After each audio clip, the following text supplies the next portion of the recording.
When Melissa and I started Cults, Crimes, and Cabernet, it was a hobby. It quickly grew into advocacy when we decided we needed to do more for victims and their families than just talk. Once a quarter, Whitney and I travel to locations where someone has gone missing or has been murdered.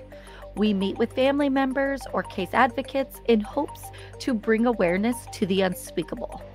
In an attempt to revive interest in these cases, we not only share an episode about their loved one, we also utilize action-oriented advocacy by handing out flyers, participating in foot searches, organizing honkin' waves, or helping raise funds.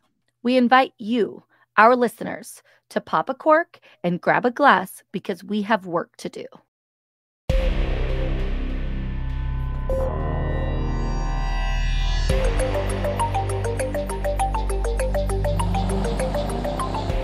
This is Cults, Crimes, and Cabernet. The Merlot Files. Happy Merlot Files.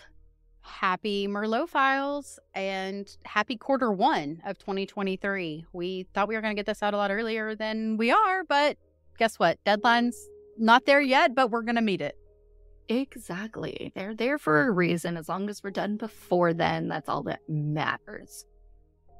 This quarter, Whitney and I, we had we thought we were going to have a very busy schedule. And so we wanted to get our Merlot Files in quickly. And so what we did, which is very weird, I think, we went to the internet, like we do, searched for the cheapest flights to any city for both of us. And essentially, whatever had the cheapest flights is where we're going to go. You know, we're an indie podcast, so this is completely funded by you guys, our listeners, and our ads. So our husbands. And our husbands. So we had to figure out a place, especially when we were so close to cutting the time block. We didn't have a lot of time to prepare for this one. So figured out it was between Nashville and Raleigh, North Carolina. Mm-hmm. And then why? Well, we have a case that we're wanting to cover in Raleigh, but we couldn't get the time frames to coordinate with our contact there for a case that we will be covering eventually over in North Carolina. She had some things personally going on, and so we couldn't get there on the weekend. We needed to do this travel for our own personal schedules. So we chose Nashville instead. We get out there, and apparently it decided to be the coldest weekend of the year in Nashville, what felt like. So flipping cold. But that wasn't going to stop us from literally doing anything. You know what it did stop us from that other people were doing? Wearing barely clothes. Yes. We did wear layers.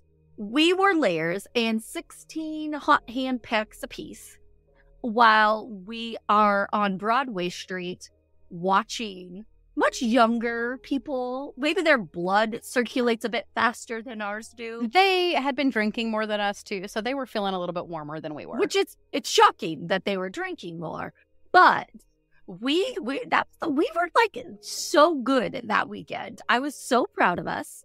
We really were. But yeah, we did, what was it, a 3-hour mystery murder ghost tour of Nashville. Yep. Which was amazing. However, it was 28 degrees outside. Yes. And it was cold. We are Southern girls. Yeah. I'm very Southern. So, yep. As far as my location. I wonder if we're even. Like, I wonder if Austin is even with Tampa. I don't think so. I think You think you're further down? I think I'm further down. Because I think you're still, like, you would be even with the bottom of Texas is still, you're probably right. I should learn my geography. You know, Florida's a state. That's all that But Nashville, it was a very quick trip. We flew in late Friday night and left early Sunday morning. It was our shortest Merlot Files trip ever. It was. We didn't even get to meet up with a few of our friends that live in the area because we were like literally there and back very, very quickly. Yep. It was a good trip and I already miss it. But I get to see you in a week. So. Yes. So let's talk about Nashville. Yes. Nashville. It is the capital of Tennessee. It has a population of just under 700,000 people, according to the 2020 census. The city was founded in 1779 and grew quickly because of its proximity to the Cumberland River. Nashville became a railroad hub in the 19th century, aiding in the growing population even more. Nashville is known as Music City. The nightlife is unrivaled and has a few professional sports teams. So literally anything that you want to do, you can find it in Nashville. The food is amazing. I love Nashville. I really do. The city has so many events going on at all times. You have to go there. You have to visit. It's an amazing place. It's an experience for sure.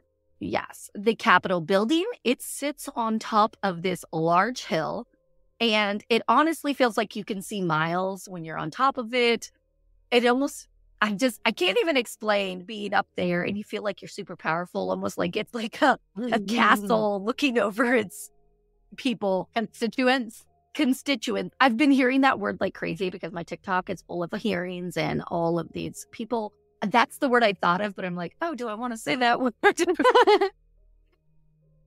A few interesting facts about Nashville, Tennessee is that a man by the name of William Walker became the president of Nicaragua in 1856.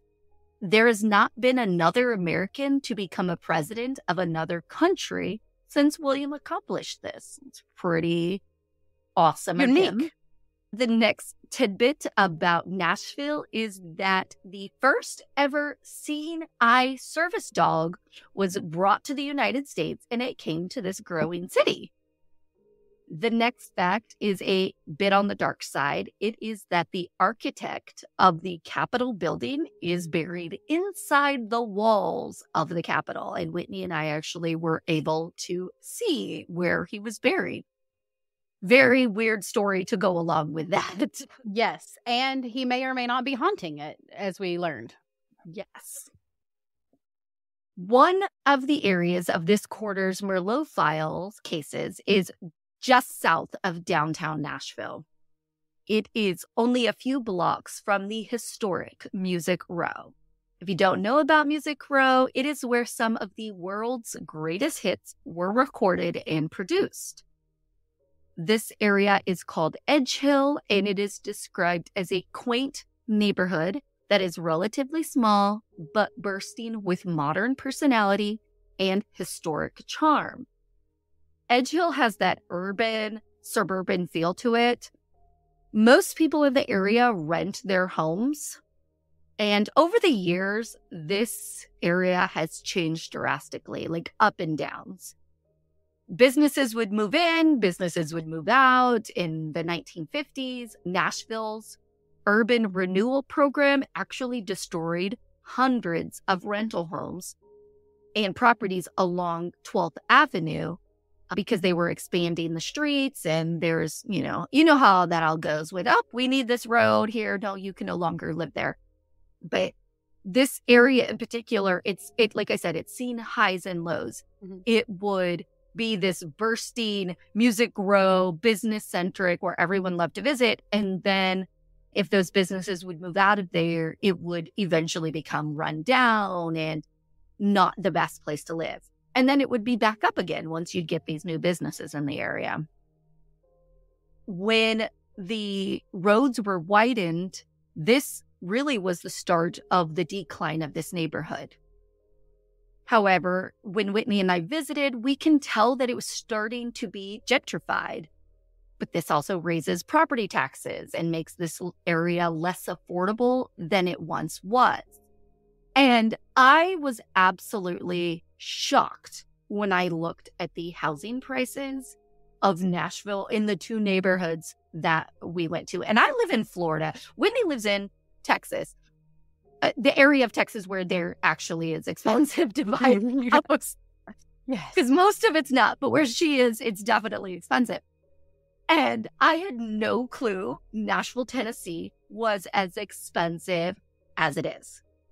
Like I said, this area of one of the victims, the area was not the nicest area. There were a few houses in the area that you can see are being torn down, completely reconstructed into these nice properties. The average cost in this neighborhood is $750,000. That is ridiculous because these are your normal single family 1,200, 1,400 square foot homes. They're not big. They're not mansions. They're not. Even the new homes that they're building, most of them are either duplexes or townhomes. There's no way I would pay $750,000 on tiny lots. Tiny. It's not an acre. It's not a half-acre lot. So you're not getting land at this price. It was surprising. Yes. But most of the people in Edge Hill actually rent. And the rent is $1,400 a month, which leads me to believe there's a significant number of public housing properties that caps the rent at the base of the income of its residents. From our experience in this area, yes, very old rundown homes alongside some modern, brand new, larger housing units, not necessarily single family homes though. I can definitely see a property cost difference, but still no $750,000. Sorry. According to neighborhoodscout.com, Edge Hill neighborhood has a per capita income that is lower than 96.5 of all the neighborhoods in America. So this is a very low income area. So because people cannot buy houses at this price, I'm sorry. So they have to go on some kind of public housing assistance just to have shelter. This area also has a very high percentage of incarcerated people. 1.1% of people in Edge Hill have been incarcerated or are incarcerated, and that's like their home address. So very high percentages of that as well. The apartments that this one victim lived in looked a bit rundown when Whitney and I had visited, but looking at records for the property from 2016, which is when she went missing, the Edge Hill Apartments was a pretty nice place to live. These apartments are part of the community housing project, and in 2015, Housing and Urban Planning inspected this particular property, and it was rated very high.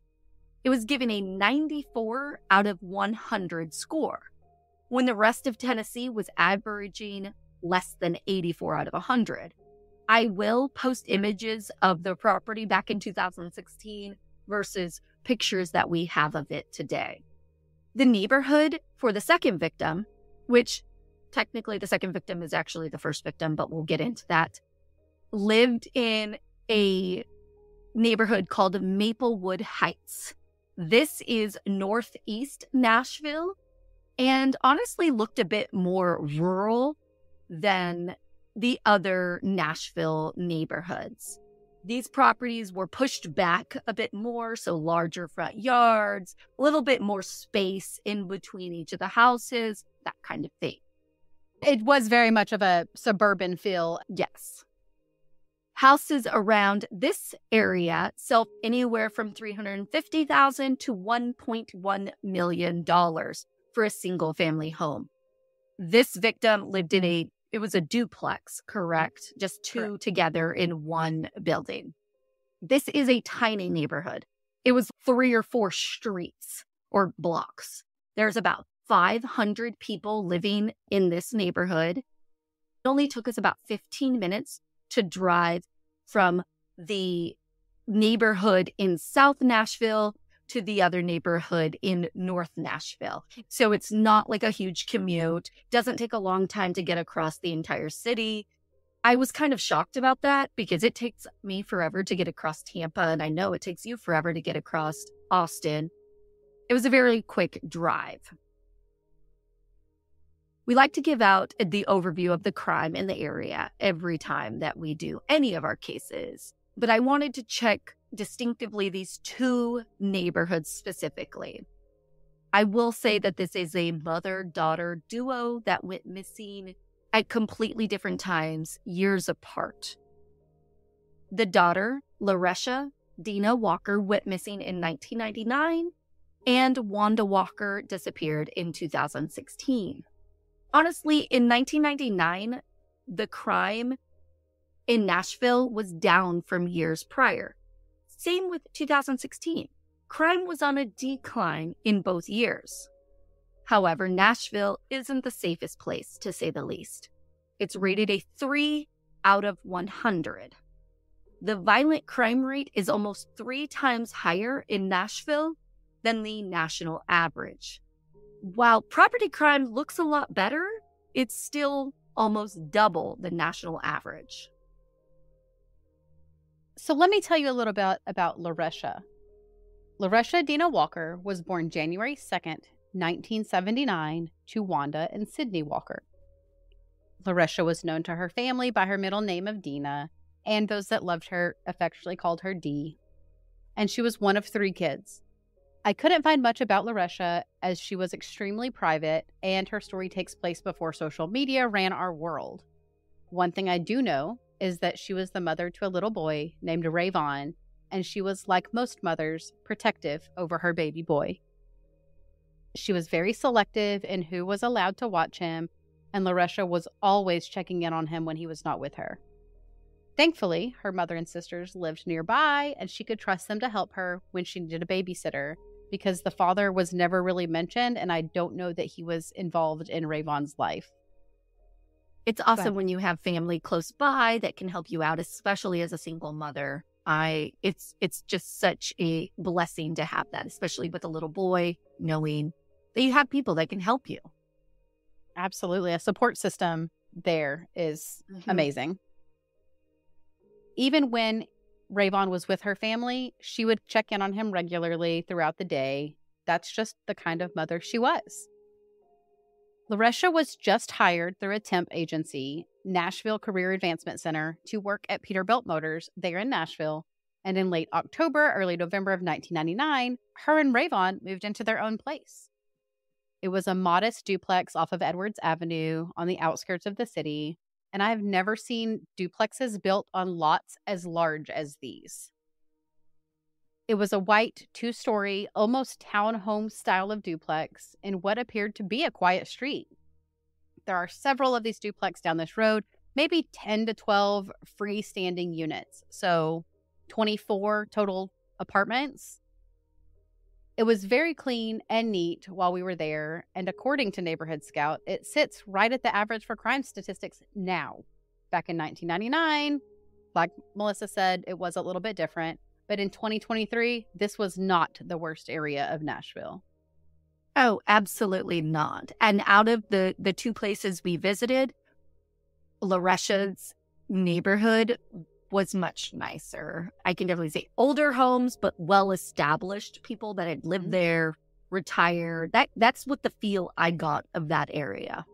And people took pride in their homes. Yes. There was not trash anywhere. Everything was clean, neat, tidy. The yards were mowed. It was just a little neighborhood street. Exactly. It was older, but they kept up with their properties. Like like you just said, took pride in it. Friday, November 19th, 1999, LaResha, her son, and her sisters had been visiting at their father's house. Plans were made with her sister, LaKeisha, for her to drop off Rayvon while she had to run an errand or 2. One of these errands that we know about is that LaResha needed to get an estimate for a car repair on her 1995 maroon Oldsmobile Achieva. She had mentioned to her sister that she was going to take it to a mechanic down in Murfreesboro. Murfreesboro is just under 40 miles southeast of Nashville. Why she was going all this way to Murfreesboro is still unknown. Perhaps she was recommended to this mechanic specifically. Maybe she was getting a deal on the repairs, or with it not being as large of a city as Nashville, maybe they just had better prices. She's a single mom.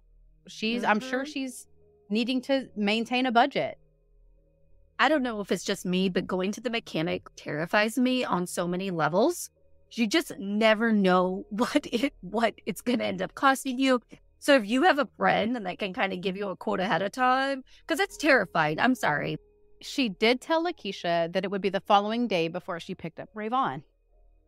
She had planned to drive down to Murfreesboro first thing Saturday morning and would pick him up on her way back into town. When LaResha walked out the door from dropping off her son around 8 p.m., that would be the last time LaKeisha sees or hears from her. Remember, this is before every person has a cell phone and a Ring doorbell and security cameras, so tracking people was a bit more difficult. I could never live that life again, knowing the technology we have and how people can't commit crimes or just disappear the way that they do. I'm just so thankful that we are in the time that we are in. Absolutely. As crazy as that sounds, because we have a whole slew of problems. Yes. I'm thankful for technology. I'm thankful for technology. It is believed that LaResha went back to her apartment. Around 9:30 to 10 p.m., LaResha called her dad and they chatted for a bit. Sydney doesn't specifically state what they talked about, just that a conversation had happened. The following day, when LaKeisha did not hear from her sister as to when she was going to be by to pick up Rayvon, she drove out to her sister's apartment. She found the lights on and music blaring, but the screen door was locked.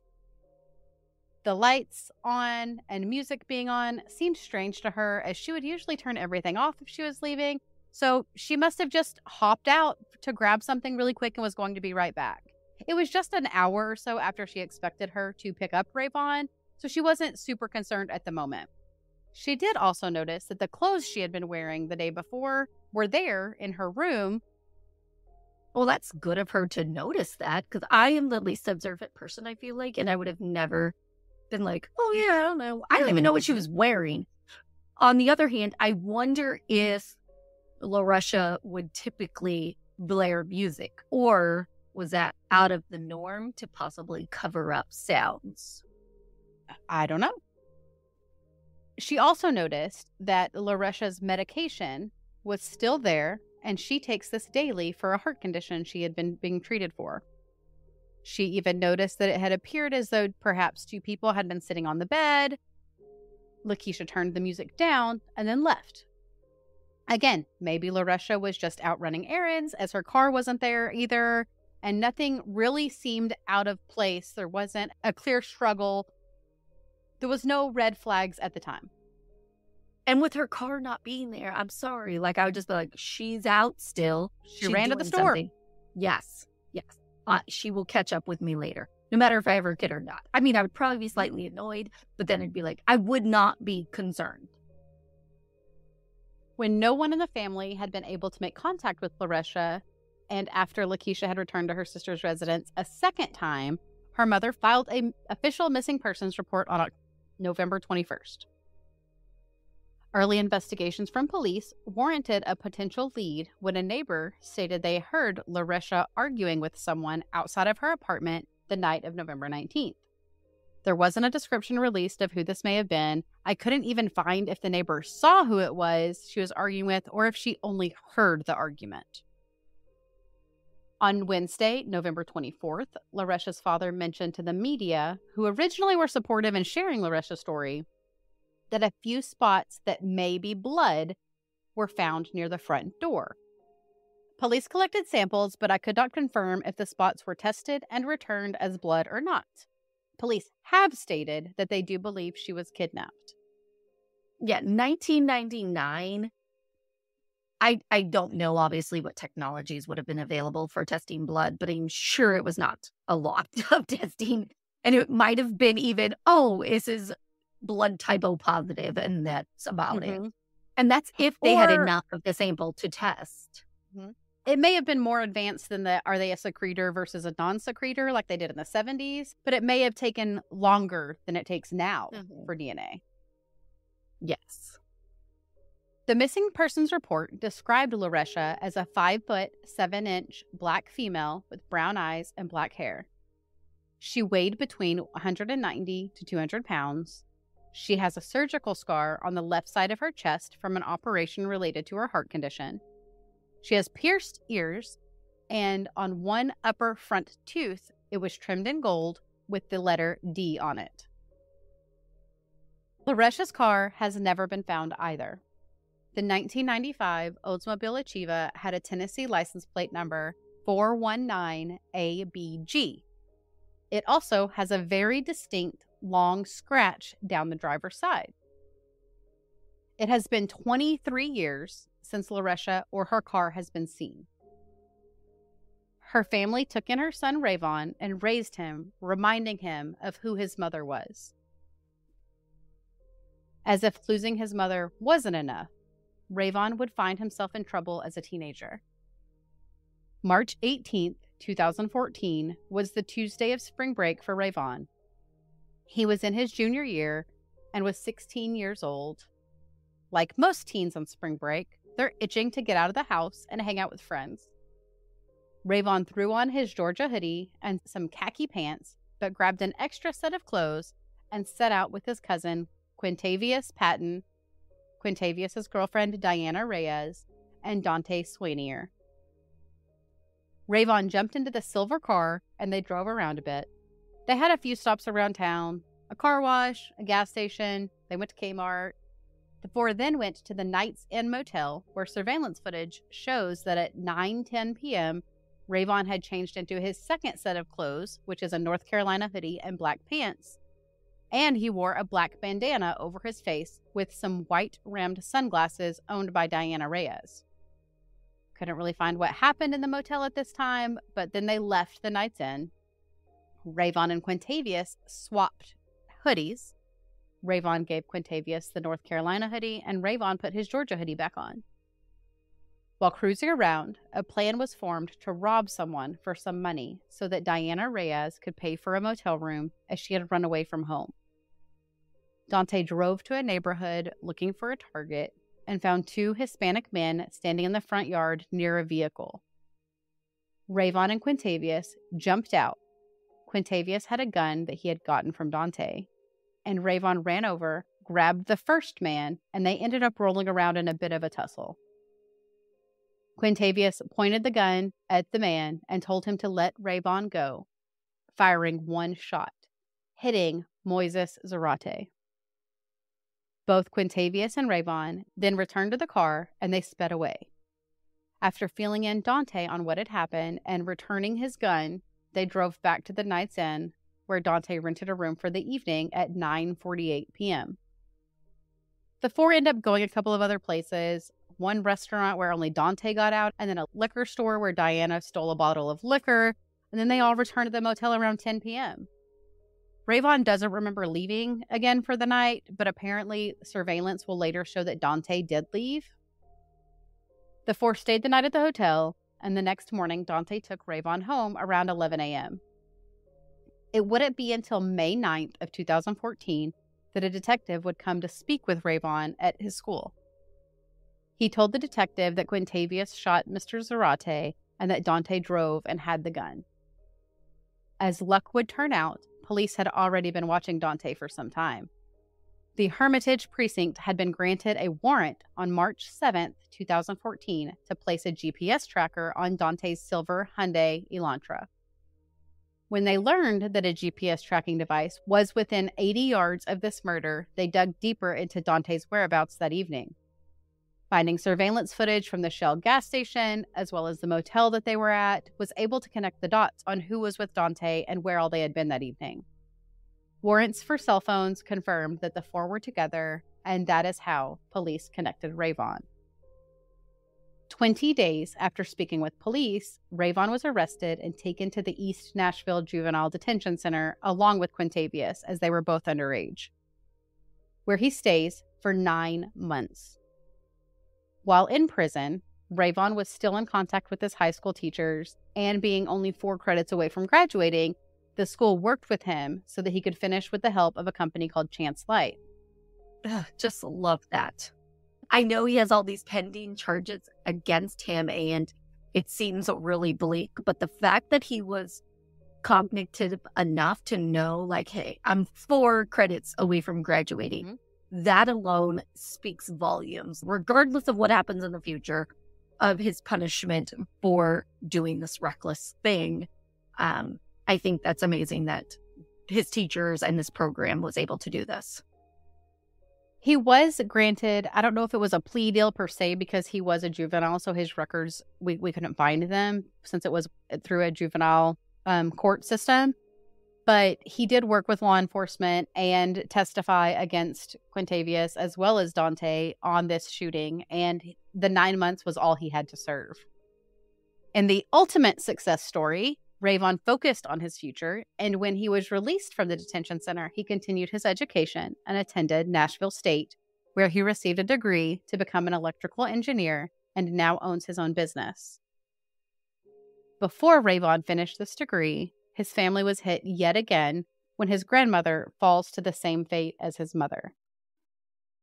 That's amazing for Rayvon, because without a father in his life, with his mother going missing at such a young age, to get in this type of trouble and be around people that may not be a great influence for him, he still, yes, got into some trouble, but he was able to make his way out. And isn't that what prison and these juvenile detention centers are all about, is rehabilitation? He learned from his mistakes and he went on to become a productive member of society. Exactly. This is what it's supposed to be about, not condemning someone for something they did while they were a teenager. Wanda Faye Walker was born June 24th, 1956. She was a mother to 3 daughters, a retired school teacher, and a grandmother to many. When she disappeared on October 5th, 2016, Wanda was described as an outgoing, say-what-she-means kind of woman.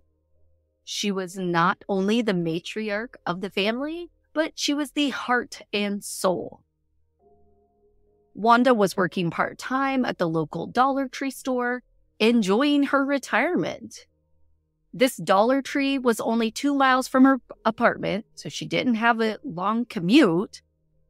And she lived at this apartment with one of her cousins. Mm-hmm. This was that Edge Hill neighborhood that was south of downtown Nashville I spoke about earlier. She went by many names: Granny, Mom, Mama, and even Gigi to those that loved her. On this Tuesday in October, Wanda was scheduled to work at the Dollar Tree. She left her apartment to make that 2-mile drive to work, but her car was having some problems that day and ended up overheating. So Wanda calls up her boyfriend to help her fix it. All the reports say that he brought oil and filled up her vehicle, but if it was overheating, it would have needed coolant and not oil. Who knows the actual problem with the vehicle? She needed some help with her car. He came, got it working, and then apparently they were both on their way separately. So Wanda should have been on her way to work. If I am correct in my assumptions, she was already on her way to work. She broke down. She probably was running late. So she would still be on her way to work. She would never make it there. Wanda was a 60-year-old woman, so no one really knew she was missing until a few days later when her adult children realized no one had spoken to her. On October 5th, Nashville was seeing a decline in humidity, but it was still pretty warm temps. The high was 88 degrees and a bit cloudy. A timeline of Wanda's whereabouts that last day has never been released. So it's hard to pinpoint where she was, what she was doing, and who she was with before she vanished. Mm-hmm. For most news sources, it says that Wanda was last seen at her apartment by a family member on October 4th. However, wouldn't the boyfriend be the actual person, the actual last person to see her if she was on her way to work and didn't show up? Or did she return home after the car was fixed, and this is when she was seen by the family member?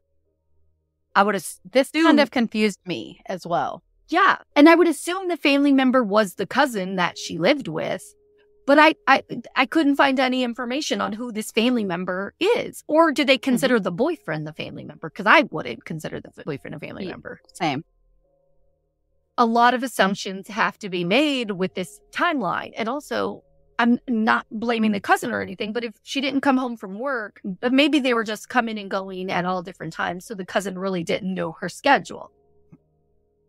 I just happen to be a very nosy person, and I know the schedule of everyone that is 3 degrees from me. Yes.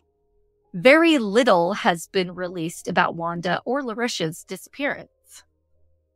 When the family finally realized that no one had spoken to Wanda, their hearts sank. Because like Whitney already discussed, 17 years earlier, they went through the same situation when LaResha in her vehicle vanished. Wanda's other daughter said in an interview that she called Rayvon, LaResha's son, and Wanda's grandson to let him know that his grandmother was missing. Grandmother was missing, and couldn't believe this was happening to his family again. The family started their own search after alerting authorities. They'd been down this road before and knew they needed to get Wanda's pictures out there as quickly as possible. They printed and passed out flyers. They would knock on doors. Honestly, anything that they can think of to find their beloved grandmother. And what's scary is at this point, it's exactly the same as LaResha. The grandmother is missing and the car. So they are reliving this nightmare again 17 years later. And they had no closure or no justice or had any answers when LaResha went missing. And now they're experiencing this again. It is horrible to think of everything that this family has endured over the last 3 decades.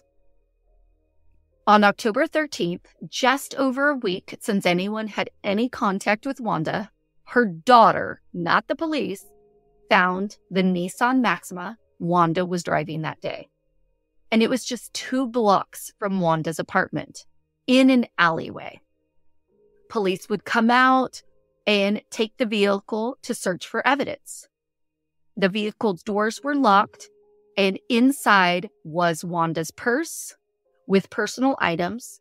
There was also a significant amount of blood that would eventually be tested and concluded to be Wanda's. One peculiar thing found inside the vehicle was a type of flowery shrub called a privet. This is sometimes used in flower arrangements or ornamental hedges, so not an uncommon plant that would lead to the suspect as it would on TV. How many times have we said, oh, this certain type of dirt that was on the tires leads to only this specific house in the whole entire world? We always hear that kind of thing. This is not the case with this plant in there, which this still boggles my mind. Why was this in there? What was it doing in there? I don't know why. What is it related to? What kind of jobs would put you in contact with this shrub? And also, this car, when they say it's in an alley, we searched and searched and searched for this alley when we were there. Yes. And it was not easy to find. Exactly. So, it's not far from her apartment. No. But there's so many alleys in this area, and they're very skinny alleys. Well, I guess that's what an alley is. It's very thin going through. But it's not an alley like you would think in a suburban area that may be like rocked or clearly people use this regularly. These alleys are not used a lot. I mean, some people park in the alley, but it's not, and the trash dumpster goes through there, but it was very much a dump site for this vehicle. Yes, I agree. The thing about this, I don't know if it's all areas in Nashville, the garages would be behind the houses in the alleyway. Mm-hmm. So people would park or their garage pull in, that kind of thing in these areas. Everywhere I've ever lived, which I've lived in quite a few states, garages are always in the front of the house. So I already found that weird. But I remember driving through this alley when we were in Nashville, and it being very tight for the vehicle we were in, and I believe it was some kind of Jeep. I can't remember. It was a Volkswagen, but it was like it was a small crossover SUV. Yeah, small crossover SUV. And so the trash cans kind of like lined this alley because I don't know if it was trash day or they just leave them there. We were surprised that a dump truck or a trash truck could get even fit through, because we had trouble, especially with people parking their cars back there as well. Because I was thinking, if her car was left there, I feel like it would be noticeable to the people that came out there. Would it not? I notice every car on my street that is parked at all times, but that could be because we are a true crime podcast and I think everyone's out to murder me.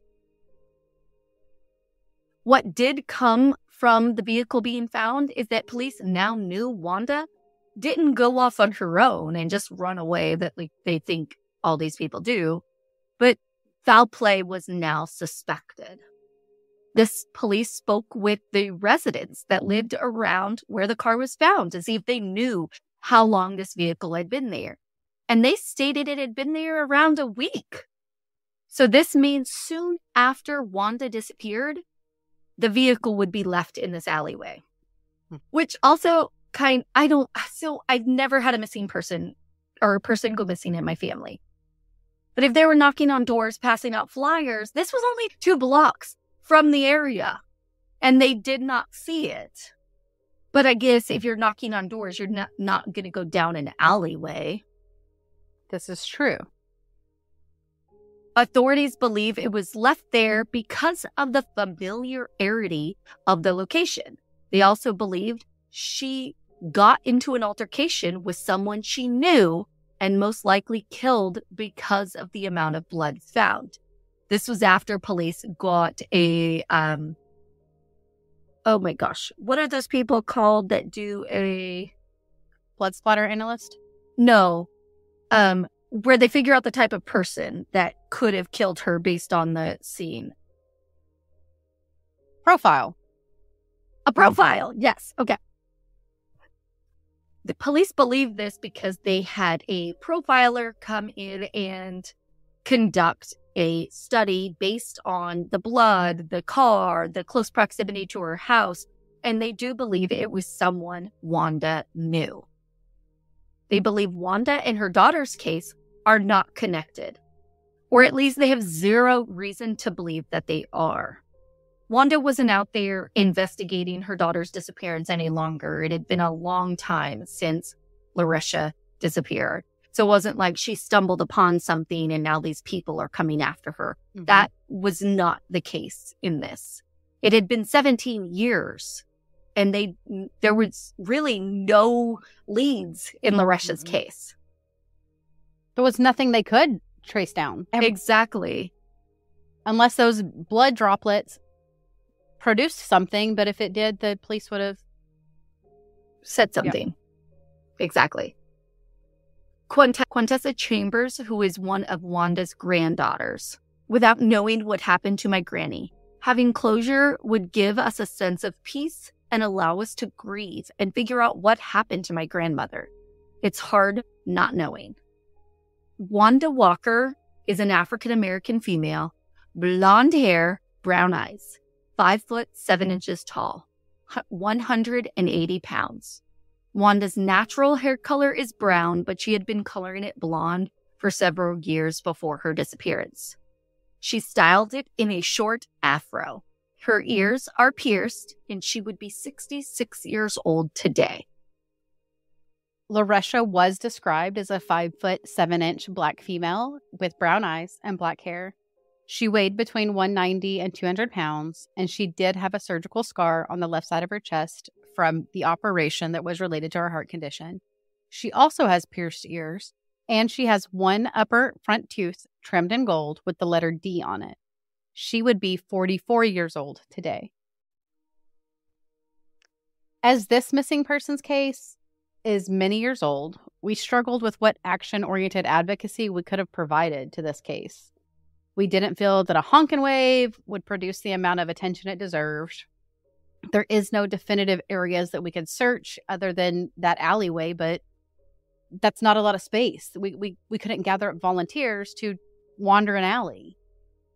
And this alleyway, because of the gentrification of this area, is completely different than it once was. And you can tell there is work being done around this area. This led us to creating a mail-out campaign where we took the missing flyers of Wanda and LaResha and mailed them to over 100 addresses around the areas that they were last known to be in hopes that someone could remember what happened. And provide details to the police. If you have any information about the disappearance of LaResha Walker or Wanda Faye Walker, please contact the Metro Police Department Cold Case Unit at 615-862-7803. You can also call Nashville Crime Stoppers anonymously at 615-74-CRIME. There is an $11,000 reward for information about Wanda's disappearance.